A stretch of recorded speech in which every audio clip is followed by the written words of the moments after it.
Senator from Kentucky. Republicans like to mock modern monetary theory, the idea that government can print money with impunity, that government can spend whatever it wants without the need to tax.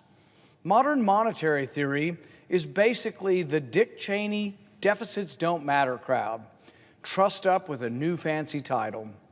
Most Republicans rightly lampoon this quackery, that is, when they're not practicing the quackery themselves.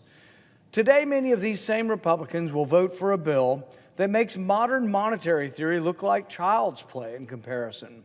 The monster spending bill presented today is not just a deficits don't matter disaster, it is everything Republicans say they don't believe in. This bill is free money for everyone. Proponents don't care if you're fully employed or own your own house or own your own business. Free money for everyone, they cry.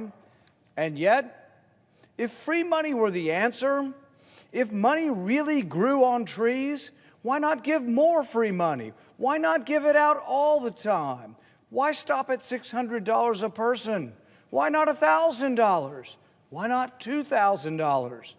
Maybe these new free money Republicans should join the Everybody Gets a Guaranteed Income caucus. Why not $20,000 a year for everybody? Why not $30,000?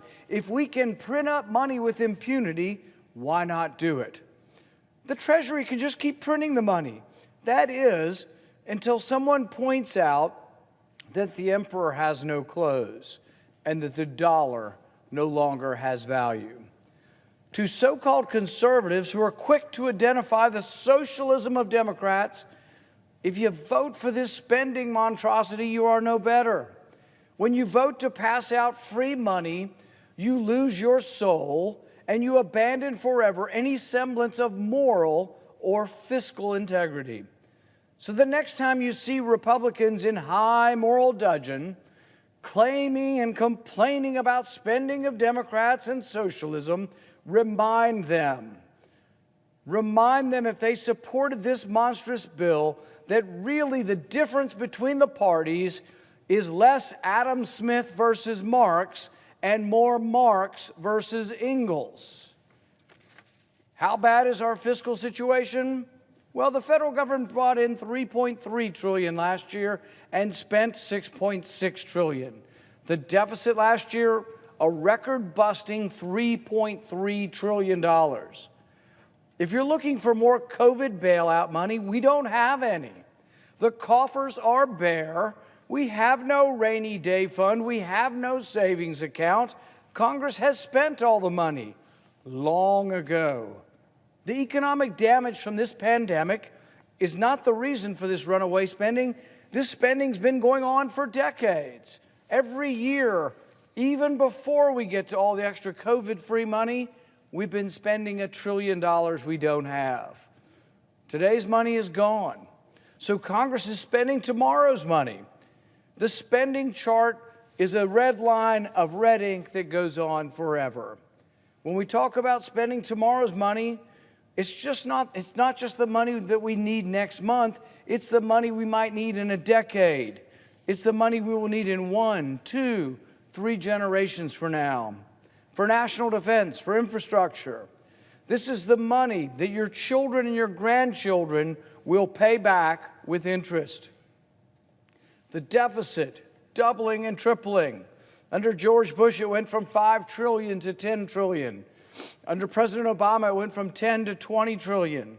We're now at 27 trillion, but we're adding it at $1 trillion a year before we get to this COVID budget-busting bailout.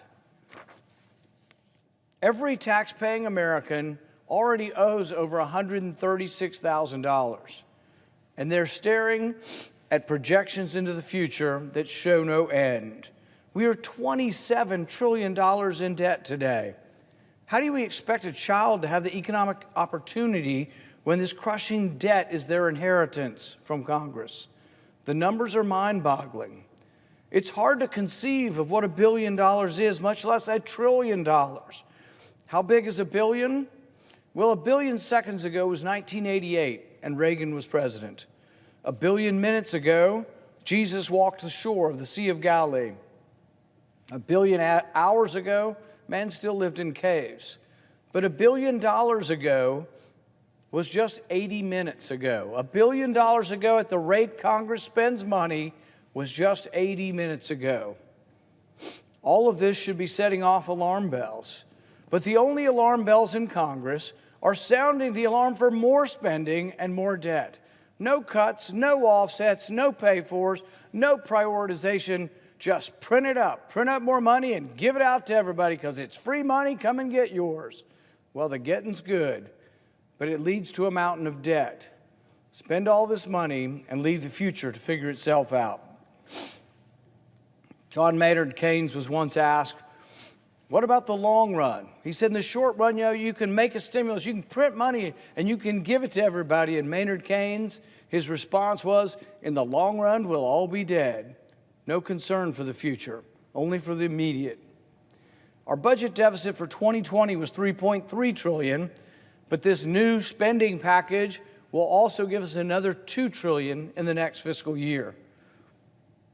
By refusing to acknowledge the debt crisis, we are only hastening the day of economic reckoning.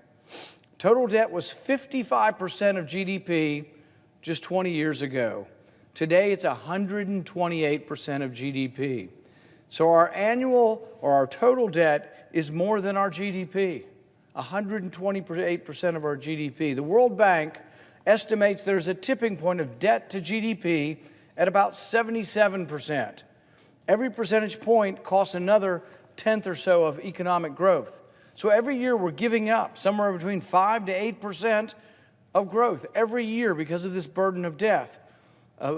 This is thousands of jobs every year, tens of thousands of jobs that we lose because of this burden of debt.